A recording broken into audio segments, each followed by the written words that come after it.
विपक्ष दलका साथीहरू जतिजना मित्रहरू हुनुहुन्छ, जतिजना राजनीतिज्ञहरू हुनुहुन्छ, देश चलाएर 50औं वर्ष राज गरेका माननीयज्यूहरूबाट हामीले सिक्नुपर्नेमा आज हामीले यस्तो कुरा देख्न पाइरहेछौँ। हामीले तपाईहरुबाट सिक्नुपर्ने हैन र? तपाईहरुको गल्तीले हामीले सिक्नुपर्ने हैन र? हामी अगाडि बढ्नुपर्ने हैन र?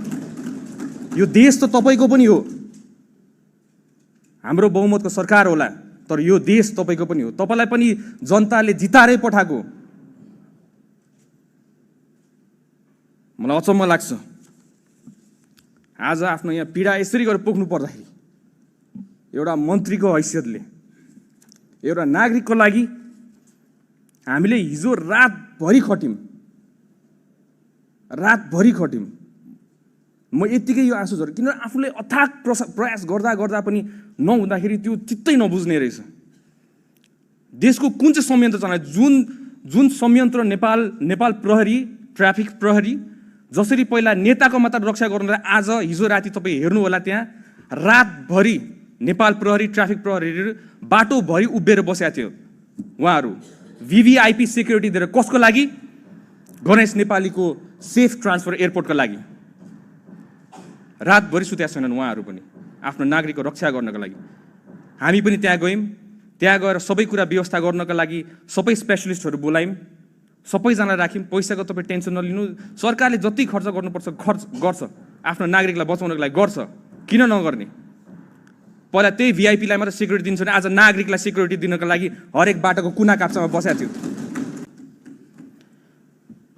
तर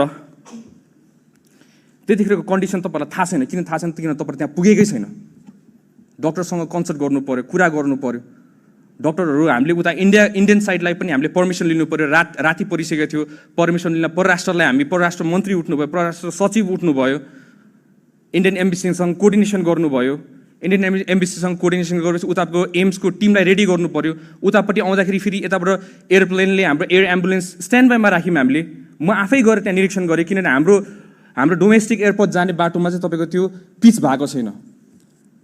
त्यो गल्ती हामीले लिनुपर्ने, पिच नभएको। त्यतिखेर हाम्रो गणेश नेपाली त्यही एम्बुलेन्समा जाँदाखेरि हल्लिएर केही होला कि भनेर डर लागेर मैले राति नै एयरपोर्टमा गएर 10 नम्बर बेमा लिएर आउनुपर्छ तपाईँहरूले, यतापट्टि सजिलो हुन्छ भनेर हामीले भनेर आएको छौँ। र राति एयरपोर्टमा आफै गएको त्यसलाई स्टन्टबाजी भनेर भन्नुहुन्छ भने यस्तो स्टन्टबाजी सबैजनाकोबाट चाहियो आफ्नो नागरिकलाई सेवा गर्नलाई।